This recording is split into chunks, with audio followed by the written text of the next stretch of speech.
Salam sejahtera, terima kasih kerana bersama dengan saya di Nazilin Unity Channel. Hari ini, satu kejutan keputusan besar dibuat oleh Kerajaan Madani Perdana Menteri Anwar Ibrahim apabila kerajaan setuju menyalurkan peruntukan kepada pembangkang, tapi kena tunggu ini dulu. Kerajaan bersetuju mempertimbangkan untuk menyalurkan peruntukan kepada wakil rakyat pembangkang, kata Timbalan Perdana Menteri Datuk Seri Fadilah Yusof. Keputusan itu dicapai dalam mesyuarat Majlis Pimpinan Tertinggi Sekretariat Kerajaan Perpaduan di Seri Perdana, Putrajaya petang semalam. Bagaimanapun, kata Fadilah, satu draft memorandum persefahaman MOU akan disiapkan terlebih dahulu yang kemudian akan dipanjangkan kepada pihak pembangkang sebagai langkah untuk perundingan seterusnya. Perkara itu dipersetujui dalam mesyuarat lebih 1 jam yang dipengerusikan Perdana Menteri Datuk Seri Anwar Ibrahim serta dihadiri oleh pemimpin tertinggi parti-parti komponen kerajaan perpaduan, katanya dalam satu kenyataan hari ini. Ada netizen mula mengaitkan apa yang berlaku dalam isu politik Malaysia sekarang, iaitu semakan kehakiman Najib, dengan isu peruntukan ini.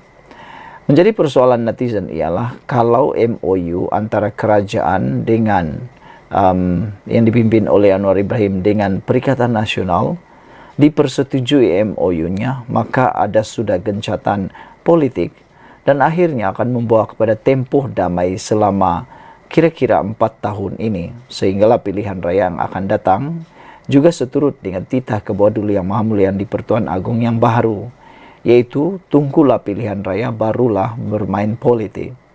Jadi, menjadi persoalan ialah ada yang mengaitkan isu ini, peruntukan ini dengan kedudukan Anwar Ibrahim. Kata mereka, kalau dalam MOU itu nanti ada menulis bahawa tidak akan berlaku sebarang tindakan mau menjatuhkan ataupun mau merobohkan kerajaan pimpinan Anwar Ibrahim dan tidak akan berlaku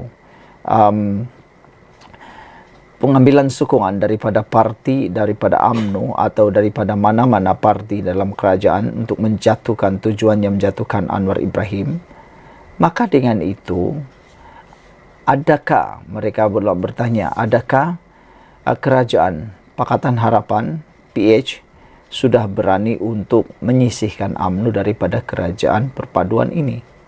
Ini ada kaitan dengan isu berkait dengan Najib, kata mereka. Perkara dipersetujui mesyuarat lebih 1 jam yang dipengerusikan Perdana Menteri Datuk Seri Anwar Ibrahim turut dihadiri oleh pemimpin tertinggi parti komponen kerajaan perpaduan, katanya dalam satu kenyataan hari ini. Fadilah menyatakan pertemuan dengan pemimpin Perikatan Nasional PN yang disertai Ketua Pembangkang Hamzah Zainuddin bersama Ketua WIP Perikatan Nasional Taqiyuddin Hassan dan Naib Presiden Bersatu Ronald Kiandi bagi membincangkan isu peruntukan wakil rakyat. Susulan itu, pada 21 Mac, Hamzah berkata, pembangkang sudah menerima draft dokumen yang memperincikan perkara berkaitan rundingan peruntukan kepada ahli parlimennya.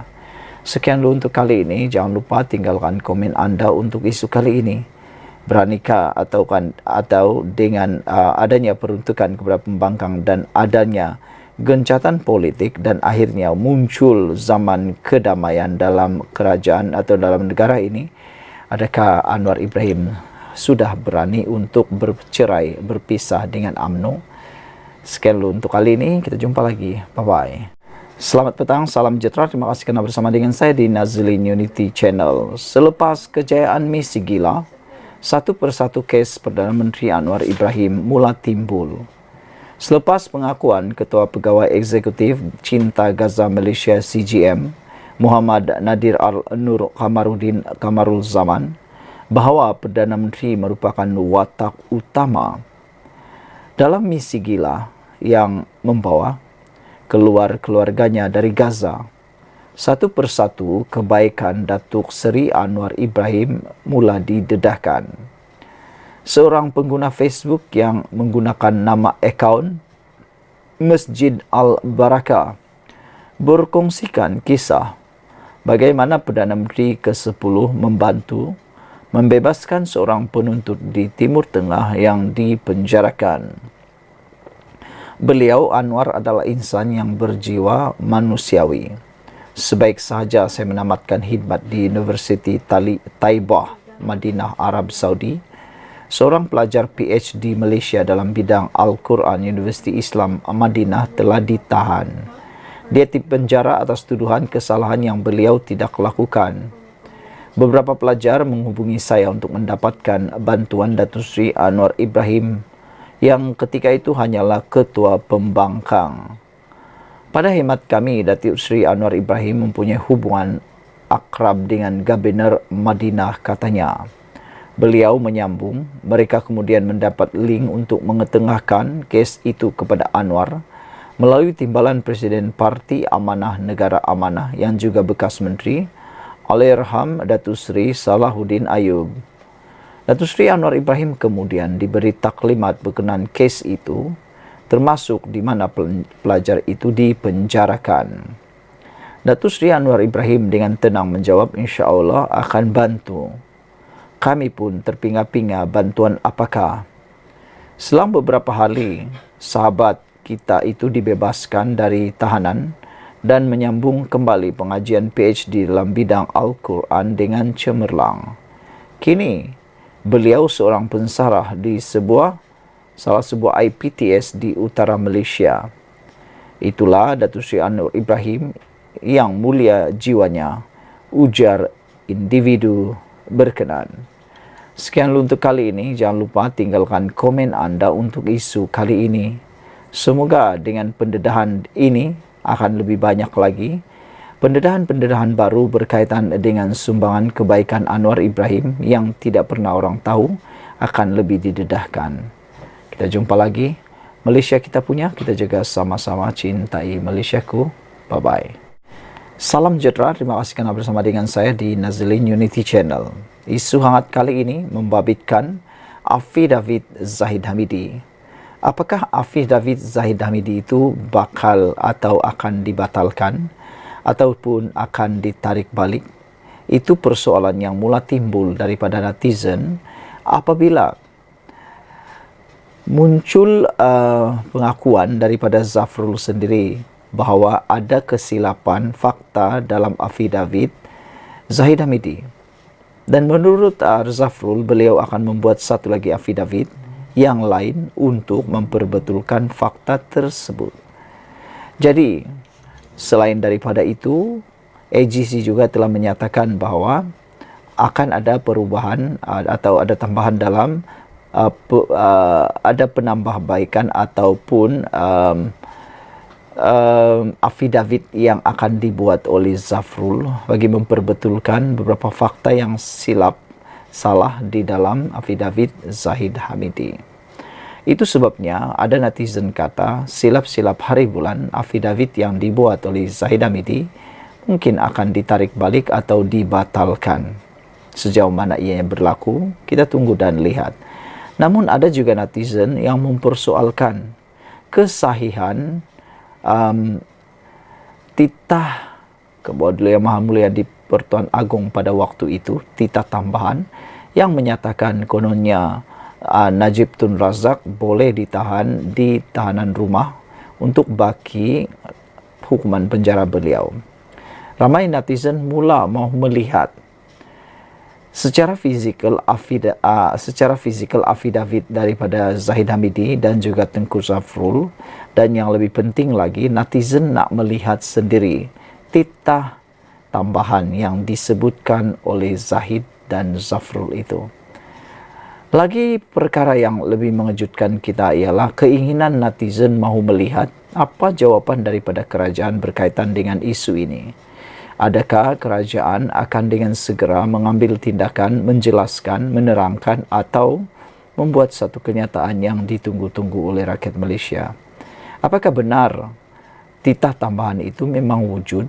Dan kalau wujud, benarkah Najib Tun Razak perlu dipindahkan daripada penjara ke tahanan rumah? Ataukah ada sebenarnya titah yang hampir sama seperti itu, tetapi bukanlah itu maksudnya.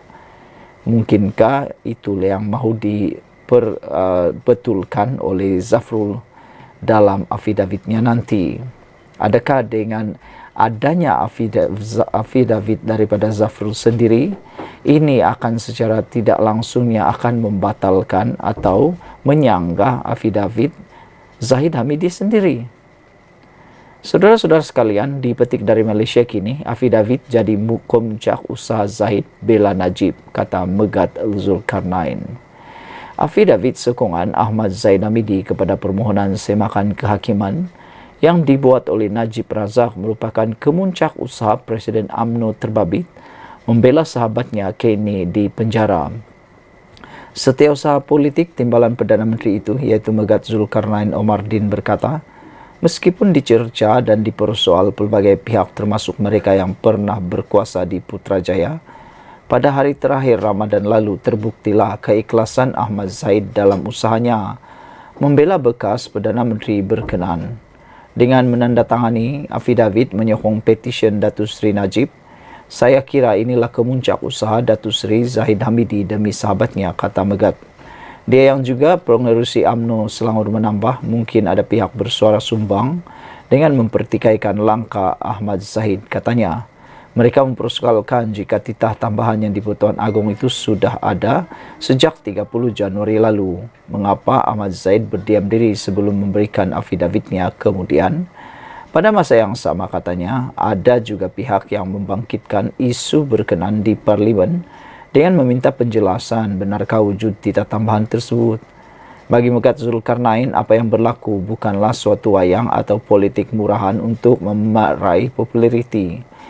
Ini bukan drama, ini juga bukan cerpen yang boleh direka mengikut selera penulisnya. Sebaliknya, ia menyangkut soal perundangan negara, katanya. Apabila sebagai orang yang mempunyai hak, Datuk Seri Najib memfailkan petisyen tanpa ragu dan dalam keadaan sedar risiko yang mungkin ada di hadapannya, Datuk Seri Zahid tampil mengikut lunas perundangan memfailkan afidavit kerana bagi beliau kemuncaknya usahanya kini sampai ke kemuncak melalui proses perundangan untuk membela sahabatnya.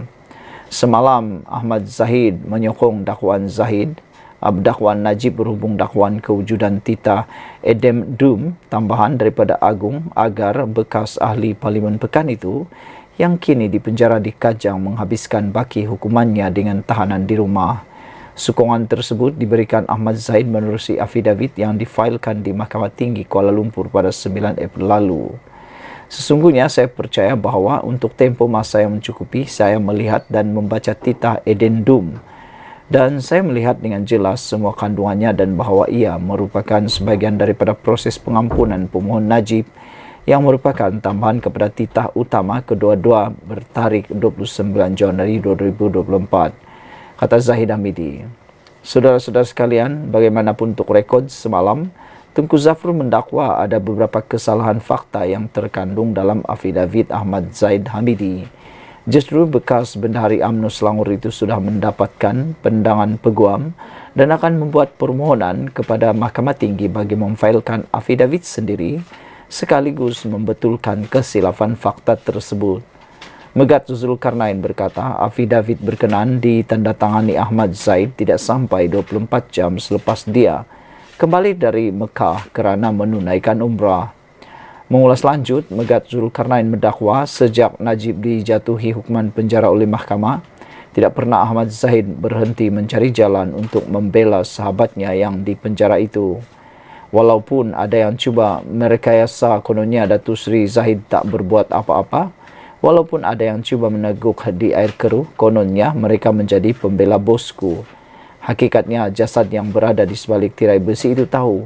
Sahabatnya Ahmad Zahid tidak pernah kenal rasa erti jemu dalam mencari usaha mendapatkan pembelaan buat dirinya. Mengenali Datuk Seri Zahid, sedekah yang dihulur pun tak pernah nak dijajah, apatah lagi langkah membela sahabat sejatinya, dakwa Megat Zulkarnain. Beberapa komen daripada netizen berkait isu ini ialah, kata Purple Moss, pemimpin-pemimpin UMNO ni semua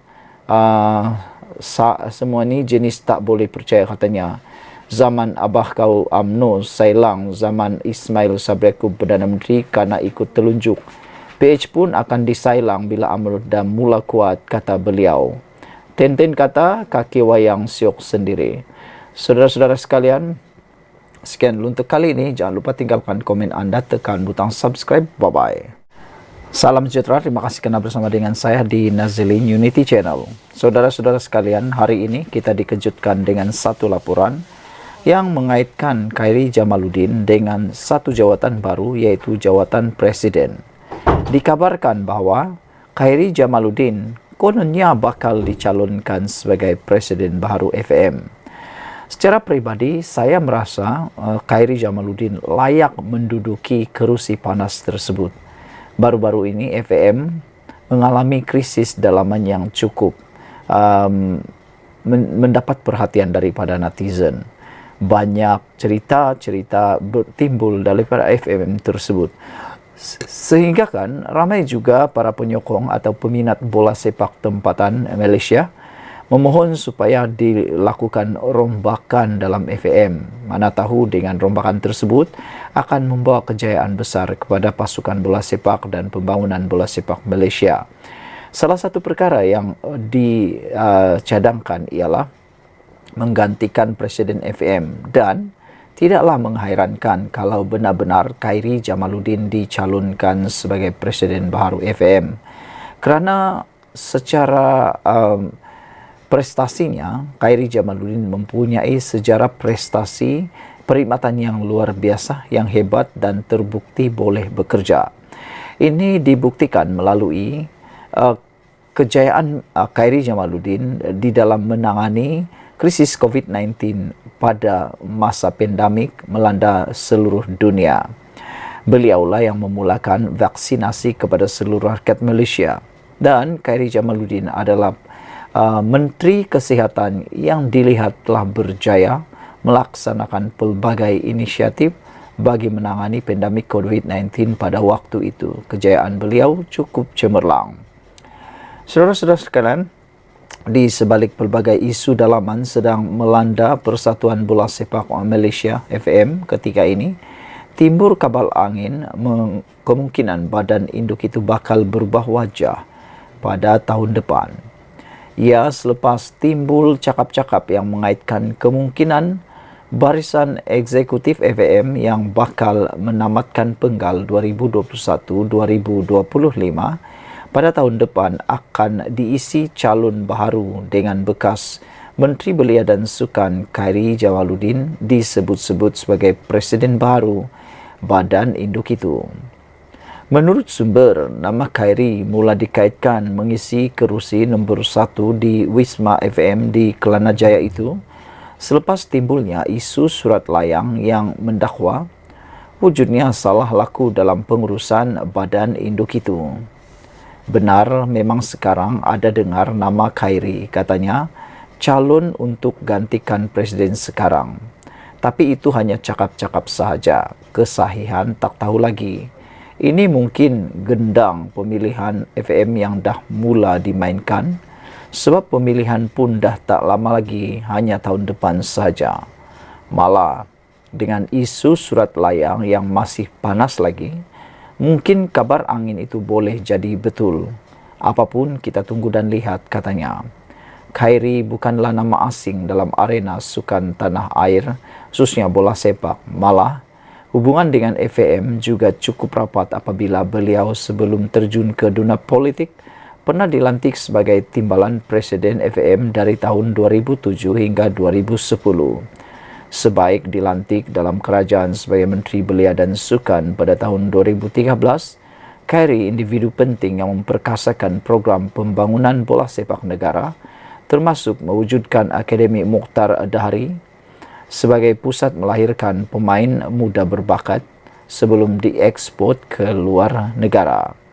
Pada Kongres Pemilihan ke-57 FAM 2021 lalu, Datuk Hamidin Muhammad Amin berjaya mempertahankan jawatan selaku Presiden selepas menang tanpa bertanding. Sekian dulu untuk kali ini. Jangan lupa tinggalkan komen anda, tekan butang subscribe. Bye-bye. Salam sejahtera, terima kasih kerana bersama dengan saya di Nazilin Unity Channel. Ada cerita-cerita panas sedang berlegar di luar sana berkait politik Malaysia.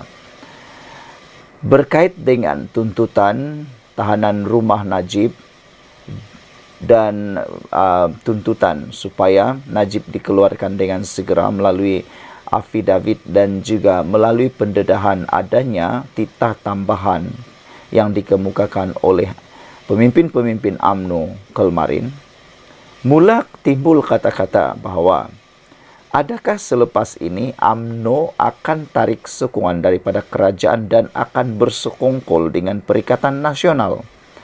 Persoalan ini tidaklah mustahil dan tidak juga tidak boleh berlaku. Dalam politik, semuanya boleh berlaku. Kemarin bermusuh, hari ini tiba-tiba bersahabat, semata-mata untuk sama-sama mempunyai nilai atau mempunyai tujuan matlamat yang sama. Baik, logiknya beberapa peminat politik yang berjumpa dengan saya, logiknya beberapa peminat politik yang menulis dalam ruangan komen di dalam channel saya, mereka kata, adakah kemungkinan UMNO akan menarik sokongan daripada kerajaan pimpinan Anwar Ibrahim sekiranya tuntutan untuk Najib dipenjarakan di penjara Kajang dihentikan dan beliau ditahan di rumah tidak ditunaikan? Adakah UMNO akan menarik sokongan dan akan berkomplot untuk sama-sama tidak lagi memberikan sokongan kepada kerajaan pimpinan Anwar Ibrahim ini dalam kerajaan Madani, lalu menuntut pula permohonan supaya Najib dikeluarkan daripada penjara dan ditahan di rumah melalui Perikatan Nasional? Tiada yang mustahil sebenarnya, saudara-saudara.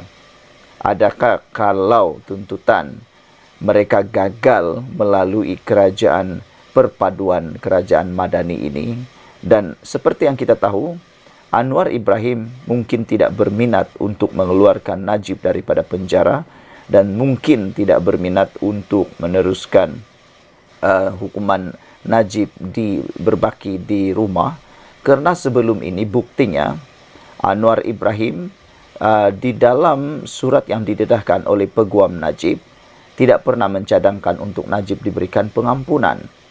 Jadi maknanya Anwar Ibrahim ada keberangkalian tidak akan menyokong apa yang sedang digembar-gemburkan sekarang ini.